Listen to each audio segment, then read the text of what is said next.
Greetings to all once again, and yep, this video is about me using 60 intermediate diamond codes for fatal rings and more rings to come.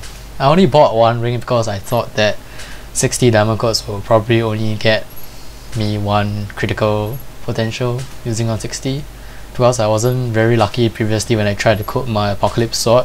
Used 60 bravery crystal codes and no crit potential, so I just bought one fatal ring here. The other fatal ring is actually given to me by one of my guildmates, and she said it's cursed, and I didn't believe her, but I asked my girlfriend and she said just use a clean ring.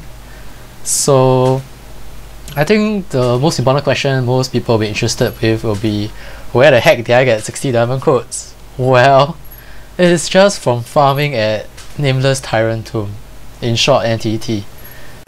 It is patient farming at Nameless Tyrant Tomb over the course of 3 weeks, so it's not something that you can farm over just 1 week. It took 3 weeks to farm 60 diamond codes. It's not an easy thing to do. So this fatal ring took only 11 codes to get a critical potential, and it's exactly the same as the previous one that I had. We are now at the scene of the second ring. I don't think the venue actually matters when you code rings, but yeah, my girlfriend and I just decided to choose different places for a different ring. So the second ring we'll be using is a magician ring instead, because we got it from one of our nest runs, so we're just going to use that. So basically, to farm intermediate diamond codes, you just need to run the fastest abyss dungeon you can find in St. Haven. That means you need not do Nameless Tyrant Tomb, you just need to do the fastest abyss dungeon you can do in St. Haven.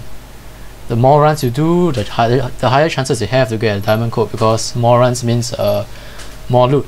So it's entirely random. It's not NTT that drops diamond code, I repeat, because everyone keeps asking me where the heck do I get my diamond codes, and I'm saying once and for all, just do the fastest abyss dungeon you can find in St. Haven. That will be one way you can farm intermediate diamond codes. So, well, this ring took only 12 codes, so I'm extremely lucky again, but unfortunately it has attack power, agility and crit, which is not what you want on a magician crit ring. We are now at the scene of the place where I'm going to code my third ring, and I'm not going to waste our time here. I used about 37 or 38 codes, can't remember, but I didn't get a crit potential on this final ring. I guess what my guildmate said about the ring was true, the ring is cursed. Not too sure about that though, but 38 codes and no crit potential, that's pretty sad actually, I think. So if you're still staying here with me, I'm going to talk a bit about final damage, which I mentioned in my Facebook and my blog. So what exactly is final damage? Well, I won't tell you here because details about final damage is too long to be mentioned here. But what I want to talk about is actually whether final damage and crit build is actually viable in this level cap. Well, to share with you, it is possible to build a final damage build with crit in this cap, but the question here is it better to build a final damage with full intelligence, full pure stat build, or final damage build with crit? Here's the reason why I'm asking this question. When you go final damage build, you're actually trying to tackle crit resistant monsters. And if you're going final damage and critical build, you're literally nerfing yourself, because, well, you're doing 100% more damage, and with crit you do 100% plus another 100%.